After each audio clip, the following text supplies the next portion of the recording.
সত্যি ভূতের ঘটনা শুনতে চান? ভালো লাগে?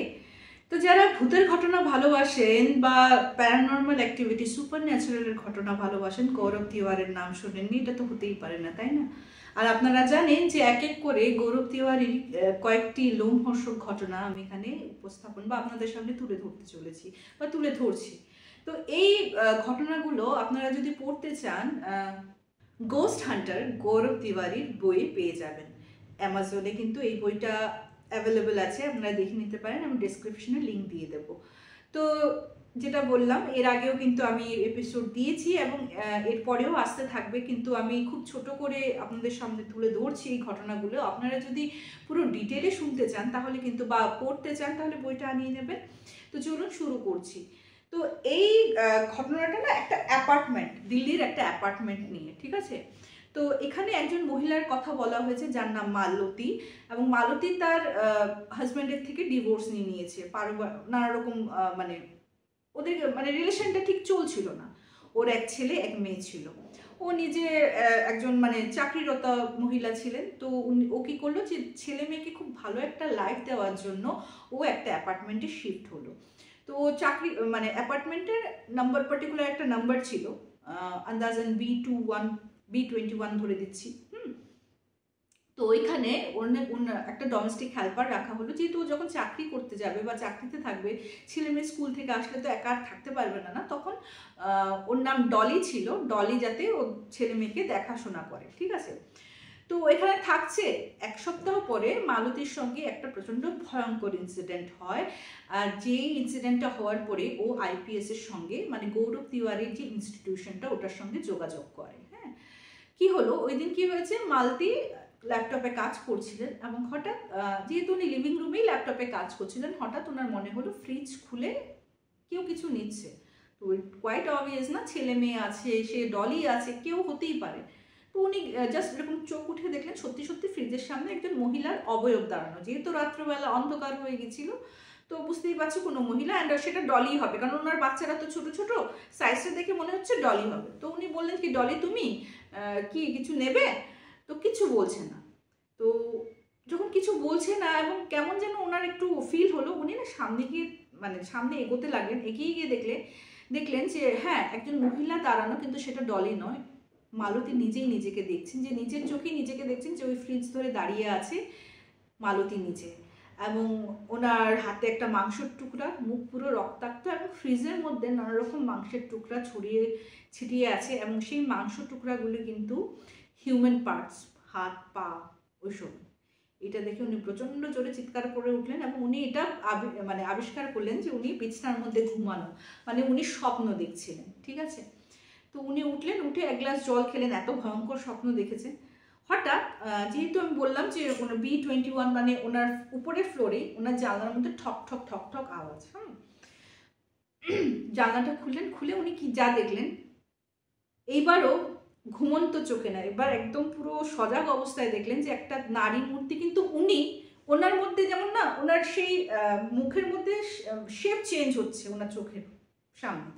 এটা দেখে উনি ভয়ঙ্করভাবে চিৎকার করেন, ভয়ের চোটে তাড়াতাড়ি দরজা জানলা লাগিয়ে কোনো মতে রাতটা কাটিয়ে পরের দিন সকালেই কিন্তু আইপিএস এর সঙ্গে যোগাযোগ করেন।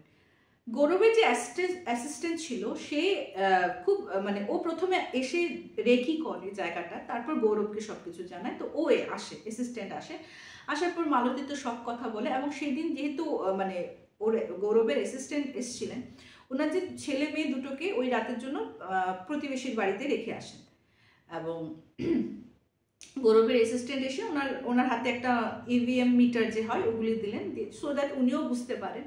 তো ডলি আর মালতী ছিল এবং গৌরবের সেই অ্যাসিস্ট্যান্ট ছিলেন। তো পার্টিকুলারলি কোন রুমে এই ইনসিডেন্টটা হয়েছে তো দেখার জন্য ওই দিন কিন্তু রুম দরজা জানলা সব বন্ধ ছিল। ওই পার্টিকুলার ওই রুমে ঢোকার পর গৌরবের যে অ্যাসিস্ট্যান্ট যার নাম রাজ ছিল, সে একটা প্রচণ্ড ঠান্ডা হাওয়া, মানে দরজা জানলা বন্ধ হলে এরকম হাওয়া ঢোকা পসিবল না, কিন্তু ওই রকম হাওয়াই ও কিন্তু মেহসুস করতে পারছিল।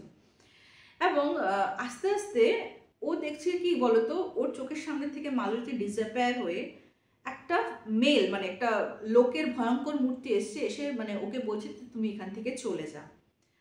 তো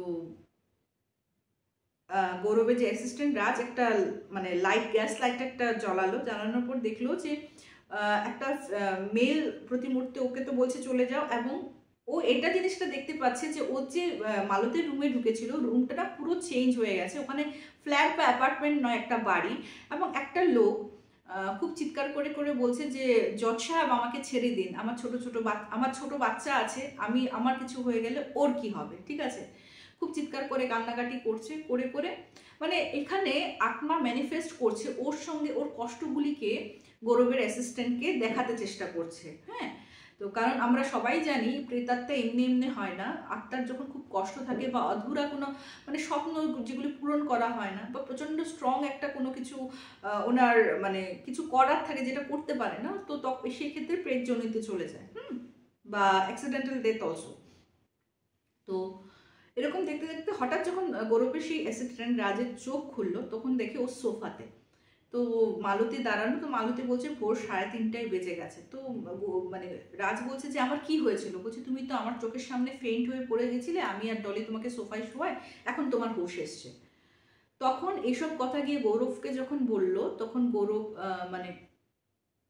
গৌরব যেটা আর কি বুঝতে পারলেন, এই অ্যাপার্টমেন্টটা যে হয়েছে, বিল্ডিংটার হিস্ট্রিটা একটু দেখলেন।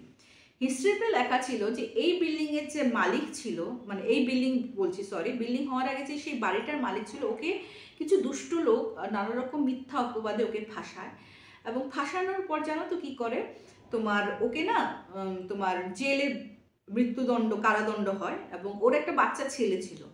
ওর সেই মৃত্যুদণ্ড দেওয়ার পর সেই বাচ্চা ছেলেটাও নাকি আকস্মিকভাবে ওদের বাড়ির সামনে একটা কার অ্যাক্সিডেন্টে ওর মৃত্যু হয়। এখন কার অ্যাক্সিডেন্ট ছিল না সেটা করানো হয়েছিল একটা কোয়েশ্চেন মার্ক, ঠিক আছে।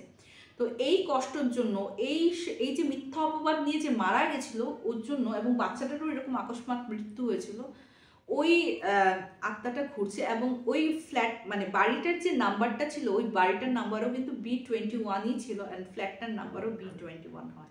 ইনফ্যাক্ট এই ইনসিডেন্টের পর যখন এই বিল্ডিংটা হয় না, ওই সময়ও নাকি নানা রকমের মানে কি বলবো আনইউজুয়াল অনেক ঘটনা ঘটেছিল। তো এখানে বোঝাই যাচ্ছে যে পিতা এবং পুত্র দুজনেরই আত্মা কিন্তু মুক্তি পায়নি। তো ওটার জন্য ওরা বলছে যে এখানে ক্লিনজিং একটা করাতে হবে। তো এই ক্লিনজিংটা নাকি গৌরবের অ্যাসিস্ট্যান্টই করে, অনেক দিন ধরে এই ক্লিনজিংটা চলে, এবং আস্তে আস্তে কিন্তু বোঝাই যায় যে সেই অতৃপ্ত আত্মারা নাকি মুক্তি পেয়ে গেছিল। তো এইভাবে এই জিনিসটা শেষ হয়। এরকমভাবেই আইপিএস কিন্তু অনেক রকমের অনেক ঘটনা মানে অনেক ভৌতিক কি বলবো ঘটনা ওরা সলভ করেছে। তো এই ঘটনাটা তো আমি খুব ছোট করে তুলেছি, তোমরা কিন্তু ওই বইটাতে পড়ে ফেলতেই পারো। এরকমভাবে টুকটুক করে আমি নিয়ে আসতে থাকবো। আর জানো তো এই জীবনের 1001 গল্পে কিন্তু তোমাদের ঘটনাও শোনানো হয়, ভৌতিক নয়, তোমাদের সামাজিক কিছু সমস্যা থাকলে বা তোমাদের অভ্যন্তরীণ কিছু কথা বা এরকম কোনো কথা, এমন কোনো কথা যেটা তুমি সচরাচর কাউকে বলতে পারছো না, আমাদেরকে বলো। নাম প্রকাশ অনিচ্ছুক হলে নির্দ্বিধায় বলো।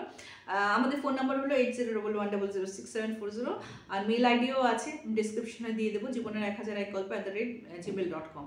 এবং আমাদের যে প্রথম চ্যানেলটা যেটা প্যারানর্মাল নিয়ে, সত্যি ভৌতিক ঘটনা নিয়ে, সেটাও দেখতে ভুলো না, কথা ভূতের একটা স্টেশনকে।